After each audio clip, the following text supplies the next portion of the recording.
نبينا صلى الله عليه وسلم: ومن أصدق بعد الله من الرسول قيلا.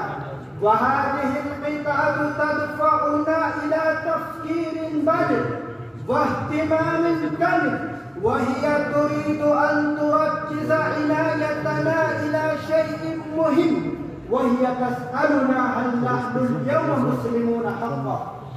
وهل نصدق رسولنا صلى الله عليه وسلم فيما قال، كما صدقه الرعيل الأول من المهاجرين والأنصار والذين اتبعوهم بإحسان، الذين تفانوا في سبيل الدين وتحملوا مشاق الحر والبرد ووزروا كل ما قال نبيهم على رؤوسهم وأعينهم. هل نحن وهم سواء أم بيننا وبينهم فرق كبير؟ والجواب: إننا نحن اليوم منهم على بعد بعيد بدون شك وتوكل.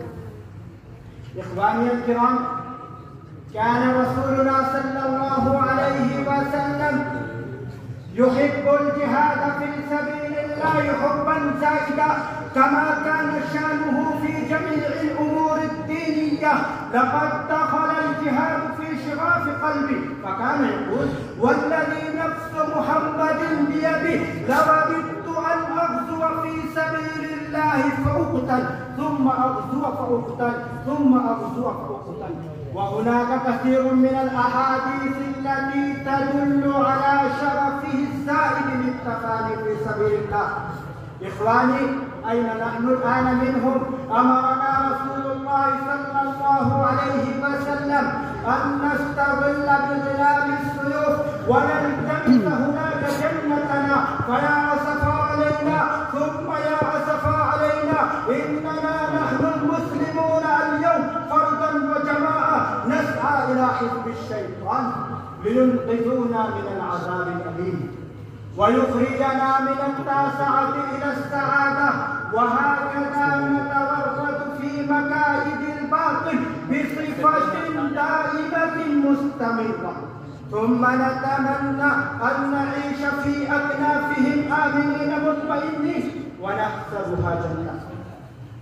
تعالوا إخواننا، تعالوا ولا تكاسلوا، فإن الإغفال عن الجهاد جرم عظيم، والخروج عنه صفة المنافقين. ومن نودي إلى الجهاد فلم ينهض ولم يساري، بل قعد عنه واستاقل إلى الأرض، فهو من المنافقين.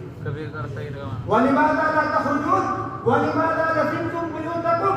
أين الولاية والصداقة والمودة والمحبة والأخوة؟ وإن لم تقوموا بهذه الوظيفة ولم تؤدوا هذه المسؤولية، فمن أين يأتي نصر الله؟ إخواني الكرام، جعلنا الله من المجاهدين الذين تجرعوا كأس الشهادة في سبيل الله ونالوا تذكرة الجنة. أيها المستمعون الكرام، القرآن يدعونا إلى الجهاد ويقول: انفروا خفافا وثقالا وجاهدوا بأموالكم وأنفسكم في سبيل الله. أيها المستمعون الكرام، بعثنا الله من المجاهدين الذين تجرعوا تحت الشهادة في سبيل الله، وبعثنا مع النبيين والصديقين والشهداء والصالحين، وحسن أولئك رفيقا. وآخر دعوانا الحمد لله رب العالمين.